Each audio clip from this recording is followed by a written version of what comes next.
13 फरवरी से दिल्ली आंदोलन 2 चल रहा है।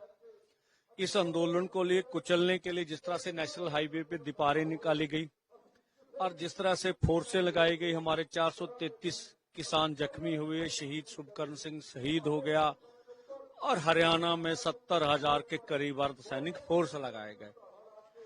जो मोदी सरकार ने हमें कुचलने का काम किया, जो देश भर में इसका आप समझते बहुत बड़ा विरोध था, तो इलेक्शनों में बड़ा हार मिली और 400 का नारा 240 पे जा पर अटक गया। तो भाजपा सरकार तो इस मामले में बहुत दुखी है किसान लीडरशिप से कि अगर किसानों से टकराते ना तो शायद हम जीत जाते। और ये आंदोलन अभी भाजपा सरकार के लिए, मोदी सरकार के लिए बड़ी सिरदर्दी बना हुआ है।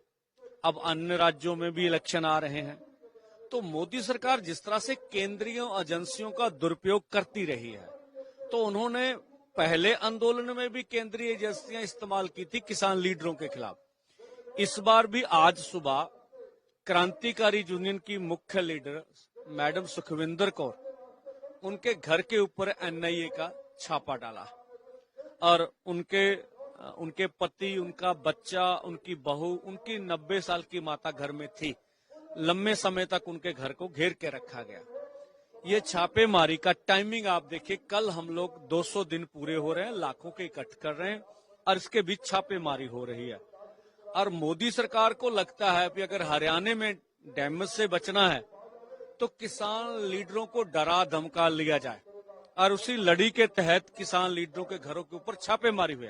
हम दोनों फोरम इस घटना की निंदा करते हैं और आने वाले समय में दोनों फोरम बातचीत करके मोदी सरकार को मुंह तोड़ जवाब भी देंगे।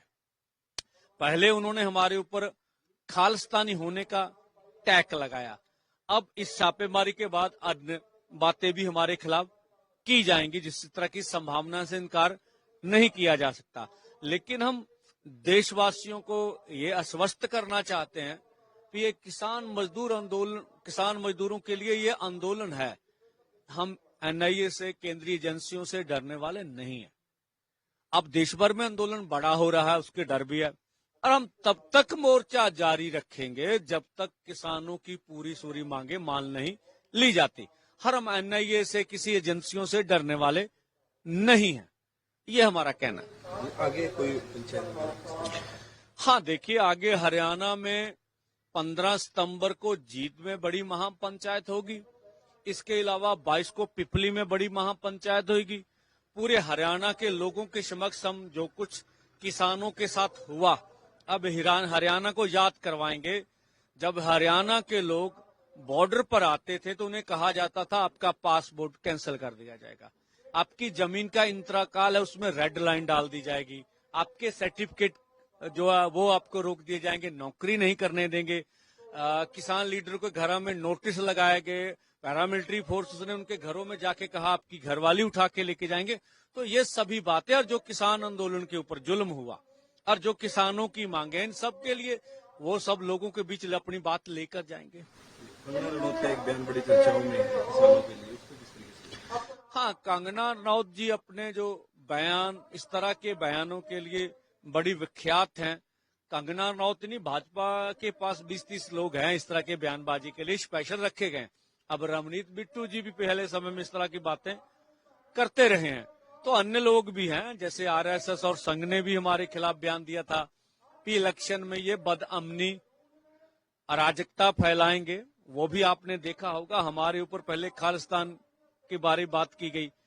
तो कंगना रनौत के बयानों में कोई दम नहीं है। वो या तो झूठी पब्लिसिटी के लिए या विख्यात होने के लिए, उनकी फिल्म नहीं चल रही उनको चलवाने के लिए, या सारे मुद्दे को डीरेल करने के लिए। तो भाजपा ने ही उनसे बयान दिया, जो हमें लगता है राजनीतिक बयान है उनका। अब जब भाजपा को लगा इस बयान से उनका बहुत बड़ा डैमेज हो गया, हरियाणा की इलेक्शन है, सूबे में इलेक्शन, तो उस बयान से किनारा कर लिया। हम तब से मांग कर रहे हैं कि अगर वो एमपी है भाजपा की, तो उनके खिलाफ पार्टी की जाब्ता कार्रवाई होनी चाहिए। अगर वो जाब्ता कार्रवाई नहीं करते, पहला एयरपोर्ट के कांड के बाद उनका बयान आ गया, ये दूसरा बयान आ गया, अगर तीसरा बयान आ जाए तो हम क्या मानेंगे भी वो भाजपा का ऑफिशियल बयान है।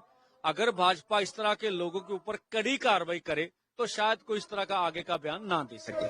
देखिए, इमरजेंसी मूवी को लेकर निरंतर जो कंट्रोवर्सी हो रही है उसको किस तरीके से? मुझे लगता है देश के फिल्मी जगत को किसी विशेष समुदाय के, धर्म विशेष के कुछ भी ऐसी फिल्म बने अगर, तो सेंसर बोर्ड जो बना उनके बीच इनके नुमाइंदे होने चाहिए। सभी पक्षों का ध्यान रखा जाना चाहिए। अगर किसी समुदाय धर्म विशेष के खिलाफ उनकी भावनाओं को भड़काने की इस तरह की कोई बात है तो सेंसर बोर्ड को सेंसर करनी चाहिए। तो ये संवेदनशील मुद्दे हैं, इनका ध्यान रखा जाना चाहिए। जैसे इन आंदोलन फर्स्ट हुआ, अब आंदोलन सेकंड चल रहा है किसानों का, हरियाणा में चुनाव है, उनमें किस तरीके का इम्पैक्ट होगा? हाँ देखिए, अगर जो सरकार किसानों के ऊपर गोलियां चलाएंगी, पिछले आंदोलन में जो चिट्ठी लिखी, 2014 से पहले जो वादे किए कि C250 के अनुसार फसलों के दाम देंगे, फिर बोला कि आप घर जाइए MSP गारंटी कानून बनाएंगे, फिर ये कहा गया कि पहली कैबिनेट मीटिंग में किसान मजदूर का कर्जा खत्म कर देंगे। वो सरकार हमें देश की राजधानी में जाकर प्रदर्शन नहीं करने देगी, हमें हमारी पीसफुली हमें आंदोलन नहीं करने देगी, तो फिर हम ये बातें तो लोगों के बीच लेके जाएंगे। किसको वोट डालना किसको नहीं डालना ये लोगों की मर्जी, पर हम हरियाणा को कहेंगे कि शहीद शुभकर्ण को नहीं भूलना, जो इन्होंने हमारे ऊपर जुल्म किए उनको नहीं भूलना। इन बातों को ध्यान रख के वो वोट करें।